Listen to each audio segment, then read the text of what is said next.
fa raha tena hoe teo any amin'ny fiainana mandrakizay dia ny baiboly manontolo no velarintsika teto ny ezahantsika na nehoana tamin'ny atsipiriany mihitsy hoe tena mbola tandremana tokoa ary ilaina tandremana marina tokoa ny didin'Andriamanitra raha teo any amin'ny fiainana mandrakizay. Ny nampisalasala ny olona nefa dia zao, ahoana fa zay misy eto batisa no vonjena, dia hoy koa ny teny sasany hoe minoan Jesosy tompo dia hovonjena ianao sy ny ankonanao, ary nametraka iabe dehibe tao anatin'ny olona mihitsy ny fiheverana hoe raha vao mitandrina didy zany dia zao ambany lalàna, fa isika zao tsy ambany lalàna intsony fa ambany fahasoavana. Marina daholo zay rehetrarehetra zay fa saingy ilaina ny mahafantatra ny tena voasoratra ao anatin'ny soratra masina, satria za efa manamafy ary nilaza taminareo hatrany fa tsy misy teny mifanohitra mihitsy na iray azy ao anaty baiboly ka hoe amin'ny boky iray izy dia milaza hoe zao no tokony atao, dia aty amin'ny boky hafa indray dia hoe tsy izany misy fa zao indray, fa iray ihany ny foto-kevitra ao anatin'ny baiboly fa ny olombelona no mamily sy araka ny voalazan'ny tenin'ny Petera dia hoe manolana azy ho amin'izay tia ny itiavana azy, ho amin'izay mahafinaritra azy, ho amin'izay eken'ny sainy. Dia io zavatra tiany sy eken'ny sainy ary mahafinaritra azy io no heveriny fa voasoratra ao anaty baiboly na dia tsy zany akory aza. Ndao amafisitsika amin'ity androany ity raha somary efa nitsidihana kely tany aloloha-tany talohan'ny reny resaka momba ny fahafatesana sy ny maty mitsangana reny ny mikasikasika ny hoe lalàna. Efa ny anarantsika zany dia nahita ny soritra mivaingana sika ho tsy maintsy mbola tandremana ny lalàna. Dia ny olana zany dia hoe efa ao anatin'ny vanim-potoana ny finoana atsika zao ao anatin'ny vanim-potoana ny fahasoavana, tsy ilaina intsony zany lalàna zany dia ao mihitsy moa no milaza hoe manamafy an'izany mihitsy ny soratra masina fa tsy ilaina intsony ny lalàna. Dia ny soratra masina tena soratra masina hoy aho tsy mifanohatra fa levitry ny olona zany mitondra ny soratra masina ho amin'izay itiavany azy. Ndao ary maky ny bokin'ny Romanina isika. Romanina dia ny toko 7 dia efa nivakina moa reto teny reto nanomboka tany amin'ny andininy fa 1 tany ho any izay azonao averina vakina indray hatrany amin'ny andininy fa 9 izay manoritsoritra sy manazava tanteraka ny amin'ny fahamarinana ankehitriny dia ny amin'ny anesorana ny olona na anesoran'Andriamanitra ny ota tao anatin'ny olona dia nametrahana fiainana vaovao, fo vaovao tamin'ny alalan'ny fanan'Andriamanitra velona izay misolo tena Jesosy Kristy tao anatiny. Dia tsy izay intsony vakitsika fa ny andininy 17 ka hatramin'ny andininy 30 indray. Romanina toko 7 andininy 17 ka hatramin'ny andininy 30. Amin'ny anaran'i Jesosy zanak'Andriamanitra lehibe izao ny vaky ny teny ary. Aiza ary ny friariana? Efa foana izany. Amin'ny lalàna manahoana? Amin'ny lalàn'ny asa va? Tsia, fa amin'ny lalàn'ny finoana. Koa amin'izany dia ataontsika fa finoana no hanamarinana ny olona fa tsy ny asan'ny lalàna. Andriamanitra ny jiosy ihany va izy fa tsy mba ny jentilisa koa? Eny, any jentilisa koa fa iray ihany Andriamanitra izay hanamarina ny voafora noho ny finoana ary ny tsy voafora amin'ny finoana. Misy teny lalina dia lalina izay tokony ho fantatsika tsara raha toa ka hoe mety nandalindalo teo amin'ny tsofinao fotsiny hatr'izay. Efa tsy verenana intsony fa efa voalaza zany le hoe finoana sy lalàna. Fa ny finoana mihitsy no mametraka ny lalàna ao am-pon'ny olona. Dia le fon'le olona lasa fo mpanaraka na hoe mifanaraka amin'ny zavatra takin'ny lalàna. Zay le atao hoe fanamarinana, le olona tsy marina andevon'ny ota taloha mpanota dia novaina olona marina. Dia iny fanovana azy ho tonga olona marina iny, tsy marina novaina ho marina, zay natao hoe fanamarinana. Dia izay zavatra izay le tsy vitan'ny lalàna. Inona ny dikan'izay? Talohany natongavany finoana io zany dia ny lalàna ny teo anatrehan'ny olona. Zay le hoe vanim-potoana roany iny dia avy ny tantaran'ny zanak'Israely sy ny fanomponan'Andriamanitra tamin'izany. Lalàna foana no ohatrany hoe lehibe, mpitarika, mpifeh, ohatrany hoe mpanjakan'ny olona mihitsy teo amin'ny ara-panahy ny lalàna. Dia io no mitarika ny olona rehetra fa saingy izao hain'ny lalàna zany misakana ny olona anankiray tsy hanota. Satria misy lalàna manan-kery be koa rehefa mandika ny tenao tonga dia toram-bato ohatra na atao an'izao na atao an'izao. Dia fatahoran'ny olona zay lalàna zay dia zao na misy fanariana ratsy ary ao anatiny te hanao zavatra ratsy tsy mifanaraka amin'io lalàna io de tsy manao izy voafehan'le lalàna tsara fa ny zavatra nisy nefa de zao hainy lalàna manakana an'le olona ny sasa moa tsy voasakana ihany manakana an'le olona tsy hanao an'le faniriana ratsy ao anatiny fa tsy hain'io lalàna io no nanaisotra le fanirian-dratsy tao anatiny de izay fanesorana ny fanirian-dratsy tao anaty zay mihitsy no vita tamin'ny finoana na nandatsahan Jesosy ny rany teo amin'ny azo fijaliana de zay mino an Jesosy no afaka manaisotra an'io de rehefa afaka io zinona na tonga azy afaka le ota-panetsika an'io mihitsy ngeny nesorina tamin'ny rahan Jesosy de rehefa tsy otsony iny lasa marina ho azy le olona na hoe mifanaraka amin'ny zavatra takin'ny lalàna ka zay le tsy hain'ny lalàna zay fa ny nanakana fotsiny no hain'ny lalàna sy ny nampahafantatra fa ny nanova le fiainan'ny olona tsy hain'ny lalàna de iny fanovana fiainan'olona iny le atao hoe fanamarinana satria tsy marina izy de atao tonga marina de izay ny tiana resahana ety inona aiza ny frère ihany efa foana zany amin'ny lalàna manahoana amin'ny lalàn'ny asa va tsy ozy izy fa amin'ny lalàn'ny finoana de ilo ndresahako taminao ndray andro tsy hoe mahita an'izany tsika hoe lalàn'ny asa ohatra de hoe inona avy indray natao hoe lalàn'ny asa tsisy an'izany fa ny lalàn'Andriamanitra de ray ihany ohatran'le hoe tsisy koa le hoe lalàn'i Kristy fa zava-misy ao anatin'ny atao hoe fomba famonjen'Andriamanitra daholo toy ny resaka itony ny atao hoe lalàn'ny asa zao de le ndresantsika ty le hoe le olona miezaka mandeha araka ny lalàna minerina ny tenany fa saingy tsy afaka manova an'le ao anatiny ny lalàn'ny finoana kosa de le hoe nanaisotra n'le ratsy tao anaty de nanova n'le fiainan'ny olona ao anaty ho tonga mifanaraka amin'ny zavatra takin'ny lalàna zay zany le latao hoe lalàn'ny finoana de zao eo amin'ny andininy fa 7 de misy teny anankiray zay tiako tsindrina mafy aminao sy ny andininy 30 hoe Andriamanitra ny jiosy ihany va izy eo le fahadisokevitra be vava be mihitsy mahazo atsika amin'ity resaka lalàna ity satria ny olona de mieritreritra daholo sy miteny daholo hoe ny lalàna zany ike tsy ho an'ny olona rehetra jentilisa tsy ho antsika jentilisa sy razana hafa fa ho an'ny jiosy eno tsara ty teny ty Andriamanitra ny jiosy ihany va izy fa tsy mba ny jentilisa koa eny any jentilisa koa satria nanomboka teo amin'ny atao hoe fahafatesan'i Jesosy Kristy teo amin'ny azo fijaliana de tao arindrinana iny ene de misy tantara be ao anaty baiboly hoe nilavina ny jiosy noraisina ny jentilisa zay mbola tsy hidirantsika lalina aloha fa de zao hoe ny apôstôly Paoly mihitsy de voafidy ho anisan'ny apôstôlin'ny jentilisa ary nosokafana malalaka ny fifandraisana amin'ny jentilisa na dia fady azy zany taloha mba ahafahana mametraka famonjena ho an'ireny olona ireny satria voalaza eto fa ny Andriamanitra de zao tsy any jiosy ihany fa any jentilisa ihany koa de eo le olana raha ohatra ka misy jiosy ary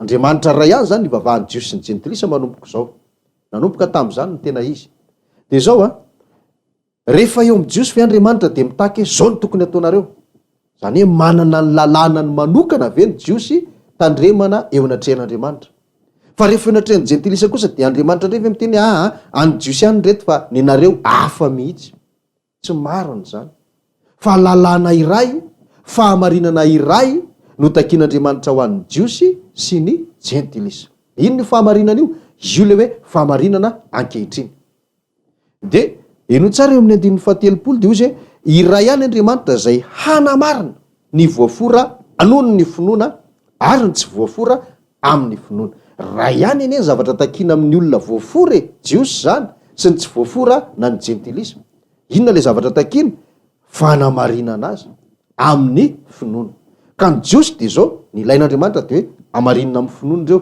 lefa nazavaintsika teo aloha eo koa ny jentilisa ilain'Andriamanitra am'ireo koa de hoe amarinina amin'ny finoana reo ka na ny jiosy na ny jentilisa zany ny tian'Andriamanitra de samy tonga olo marina no amarinina tamin'ny alalan'ny finoana avokoa de rehefa samy no amarinina reo tsy hita tsony le maha jiosy jentilisa anazy fa le jiosy lasa tonga olo marina ny jentilisa ihany koa lasa tonga olo marina inona natao hoe olona marina ny atao hoe olo marina de zao manana fiainana ao anaty fiainana mifanaraka amin'ny zavatra takin'ny lalàn'Andriamanitra zay natao hoe olona marina de izay zavatra zay nefa le tsy vitan'ny lalàna fa rehefa tonga ny finoana vita zany zay afahantsika mbola manamafy sy mamerina indray hoe vanim-potoana samy hafa ngeny atao hoe lalàna sy ny finoana fa tsy zavatra hafa akory ka rehefa tonga le azo fijaliana de zay le Romanina 10:4 azonareo vakina Romanina 10:4 hoe Kristy ny faran'ny lalàna rehefa tonga Jesosy tonga ny finoana ny dikany tapitra hatreo ny vanim-potoana ny lalàna vanim-potoana ny finoana am'izay de ao anatin'ny vanim-potoana ny finoana am'izay na ny jiosy na ny jentilisa samy hovaina ho tonga marina ary atao mifanaraka am'le zavatra takina tamin'ny lalàna zay ny fihezana zanak'Israely tany aloha. Ka io lalàna io zay nitandrema zanak'Israely tamin'ny herin'ny tena satria raha vao tsy mitandrina an'io izy de manota ny dikany. De io lalàna io ihany no entina ao anatin'ny olona na voafora na tsy voafora rehefa no amarinina izy de mifanaraka amin'io lalàna io daholo ny fiainany. Zay no aza adino zay ka na jiosy na jentilisa zavatra ray ihany takina taminy. Ka mario tsara zany ny atao hoe fony tsy mbola tonga ny finoana ohatra raha tamin'ny fampianarantsika tany aloha de zao manambara ao fa vanim-potoana roa tamin'ny vanim-potoana ny lalàna hafa fa rehefa tonga Kristy hafa am'izay le vanim-potoana atao hoe vanim-potoana ny finoana.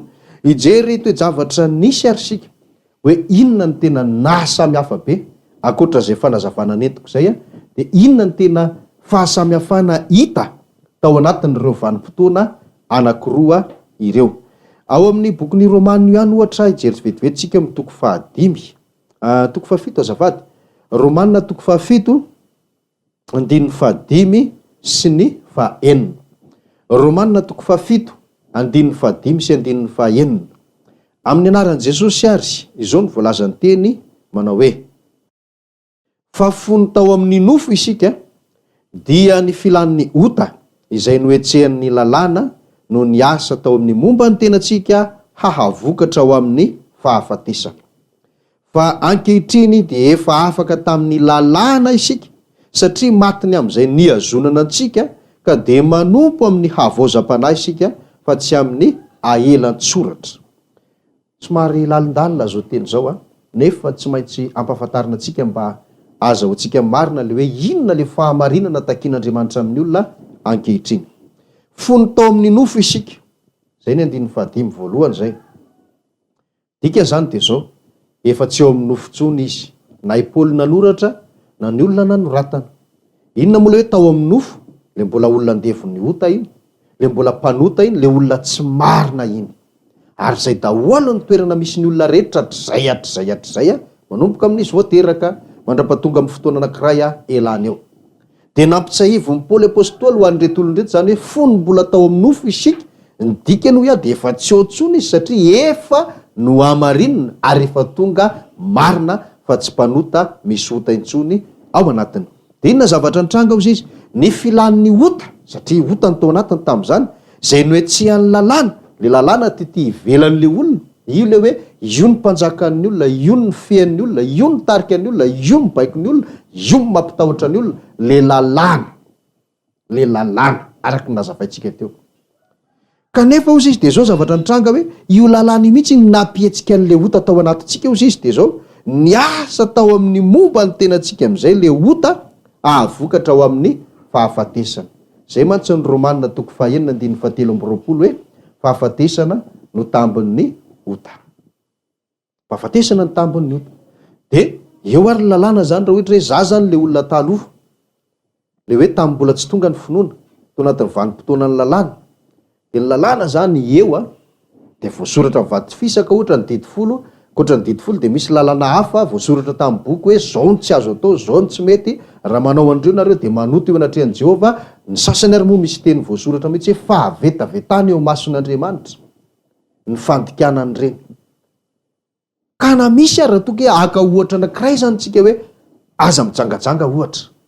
Zay zao lalàna zay hita soratra ity avelan'ny olona mihitsy ny lalàna aza mijangajanga. De arakaraky nahitako an'io lalàna hoe aza mijangajanga io mapetsika an'le ota ato anatiko. Zay ny dikan'ity teny ity. De lasa vao maika misy faniriana te hijangajanga ato anaty ato. Zay le fiainana taloha tam'le mbola tao amin'ny lalàna. De vao maika te hijangajanga le olona. Fa saingy misy lalàna anankiray indray te raha vao mijangajanga io anao mandika an'ity lalàna fototra ity. Zao indray ny atao aminao ohatra hoe toram-bato ve sa atao inona sa atao inona. De matahotra le olona. Matahotra le olona. Ny ao anatiny nefa vao maika mihetsika le ota. De ino ota iny am'izay no miteraka an'le fahafatesana. Inona moa le fahafatesana io fahafatesan'le fanahy ny lona mazava loatra fa ny tena zava-doza de hoe mitarika makany amin'ny fahafatesana faharoa de le fahaverezana mandrakizay. Zay le fiainana teo aloha zany hoe tena tehanao ratsy le olona fa voasakana dikany mbola ratsy ny ao anatiny ao. Zay ny andin'ny fahadimy. Ny andin'ny fahenina kosa dia nylazainy hoe fa ankehitriny kosa, tsy misy kosa le izy fa hoe fa ankehitriny dia efa afaka tamin'ny lalàna isika. Inona ny dikan'izany? Tsy hoe tsy fehezin'ny lalàna ntsony tsika ka afaka manao zay daniny kibo hoe mijangajanga am'izay tsisy mpifehetsony ndanan'izay mangalatra ndana mamono olona sy ny sisa sy ny sisa sy ny sisa. Dikan'izany hoe afaka tamin'ny lalàna zany anke tsy hoe azo dikena am'izay ny lalàna na hoe tsisy tsony ny zavatra takiany lalàna tsy zay mihitsy fa io a le vanim-potoany hoe tapitra treo. Ny tena mampazava azy amintsika dia ohatra hoe ny malagasy zao tany aloha tany nandevozan'ny vahiny zanatany de be dia be moa ny andraisan'ny olona zany tantara zany, misy mieritreritra tsara ihany reny, misy mieritreritra ratsy ihany fa tsika tsy miditra am'izay tsika fa taterina zany dia zao afaka teo amin'ny fanandevozan'ny vahiny am'izay sy ny fanjanahan'ny vahiny ny malagasy afaka tsy nandevozany intsony zany hoe tsy renitsony no mitarika zany, tsy renitsony ny lehibe, tsy renitsony no mpitondra sy mpitarika ny malagasy. De ohatr'izay ty vanim-potoanany lalàna dia nanoarantsika azy koa le hoe republika voalohany faharoa fahatelo dia avy eo tonga ny taorianany republika fahatelo dia nisy tetezamita tonga amin'ny republika faefatra ny malagasy zao afaka tamin'ny tetezamita dia nalaza be tao anatin'ny tetezamita dia ny krizy. De ohatry ny resaka ambavan'ny olona hoe mbola tao anatin'ny krizy tsika tamindreny satria nahoana tetezamita misy tantara be zany zavatra zany. Ankehitriny tsika efa tsy ao anatin'ny krizy tsony ohatra satria ahoana efa lasa ny tetezamita ko efa republika faefatra zao. Ohatr'izay zany ty zavatra ty hoe vanim-potoana ny fandimby fa tsy ny dikan'izany akory dia hoe ravany lalàna araka ny andraisan'ny olona sasany azy. De no tsara nge averiko indray mandeha le andin'ny fahinina hoe fa ankehitriny dia efa afaka tamin'ny lalàna isika satria matiny am'izay niazonana antsika. Io resaka maty io fa nampianarintsika matiny amin'ny lalàna zany satria ny lalàna no niazonana antsika. De raha tsisy fahafatesana angeo tsy misy fahafahany. Zay le zavatra nitranga zay. De le fiainana am'izao mihitsy zany eo amin'le hoe ankehitriny dia eo amin'ny ty teny ty hoe ka de manompo amin'ny havaozam-panahy isika fa tsy amin'ny aelan-tsoratra. Dika zany dia hoe misy fanompona atao hoe havaozam-panahy, misy kosa fanompona atao hoe aelan-tsoratra. Inona le aelan-tsoratra? Soratra ankehitriny inona fa le lalàna soratra efa ela zany io, efa ela io soratra io ka tsy ao tsony tsika ozy izy, tsy ao tsony hoe io ndray le soratra dia ianao miezaka mitandrina an'io araka ny herin'ny tenanao. Tsy zay tsony ny toerana misy atsika ao amin'le hoe ankehitriny hoy ny apôstôly Paoly eto fa amin'ny havaozam-panahy ny toerana misy atsika zany hoe fanahy no havaozana. Inona ny dikany hoe fanahy no havaozana? Tena voalaza mazava teo efa nampianariko anao teo vo io mihitsy hoe le zavatra tsy marina ao anatinao hovaina tonga marina. Zay ngeny atao hoe fanavaozam-panahy na hoe havaozam-panahy na hoe fanahy no havaozana. De zay am'izay fiainantsika ozy izy ka io fanahy no havaozana io tsy inona io fa io le hoe ataoko an-tsainy ny lalàko sady hosoratako ao am-pony. Zany hoe tsy ety ivelany tsony le soratra, le lalàna tsy soratra ivelany tsony fa efa lasa ao anatin'ny saina, ao anatin'ny fo. Zany koa tsy midika ary eo ka ho fantatsika tsara mazava mihitsy hoe tsy hoe misy soratra zany ny fon'ny olona tsirairay hoe voasoratra hoe le didy aza mijangajangy, aza mangalatra, aza mamono olona, aza manao vavolombelona mandangy. Matetika moa refoana ny raisiko tsy hoe voasoratra zany ny fonao ary mirakitra ato nilay saina ao anatin'ny saina dia hoe tsisy zavatra ao anatin'ny saina fa tsy ny lalàna, aza mijangajanga, aza manao zao, aza manao zao. Zay le izy fa ny tena dikany dia zao le fo zany voasikotra ohatrany hoe napetraka tao anaty lasitra anankiray. Io lasitra io zany dia lasitra mifanaraka na hoe conforme amin'ny lalàna.